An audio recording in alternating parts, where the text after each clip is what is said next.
মোদি কান্দি না চুপ চুপ বেলুন কিনে দিব।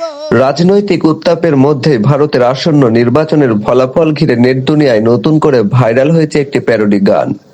মোদি কাঁদিস না বেলুন কিনে দেব, 4 তারিখে টুম্পার সাথে বিয়ে দিয়ে দেব। এই ব্যঙ্গাত্মক গানের লাইনগুলো সামাজিক যোগাযোগ মাধ্যমে ছড়িয়ে পড়েছে ব্যাপকভাবে। বিশেষ করে ফেসবুক, ইউটিউব শর্টস ও টিকটকে গানটি ব্যবহার করে অসংখ্য কন্টেন্ট তৈরি করছেন ব্যবহারকারীরা। কেউ কেউ এটিকে রাজনৈতিক ব্যঙ্গ হিসেবে দেখছেন, আবার কেউ কেউ বলছেন এটি নির্বাচনী উত্তাপকে ঘিরে সাধারণ মানুষের প্রতিক্রিয়ার একটি বিনোদনমূলক প্রকাশ। আগামী 4 তারিখে ভারতের নির্বাচনের ফলাফল ঘোষণার কথা থাকায় ফলাফলকে কেন্দ্র করে এমন কন্টেন্ট আরো বাড়বে বলে ধারণা করছেন অনলাইন বিশ্লেষকরা।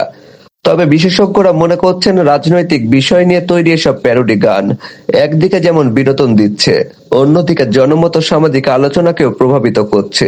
এদিকে নেট দুনিয়ায় এখন আলোচনার কেন্দ্রবিন্দুতে এই গান আর আসন্ন নির্বাচনের ফলাফল। মোহাম্মদ সামিল খান, রাষ্ট্রবার্তা ডেস্ক রিপোর্ট।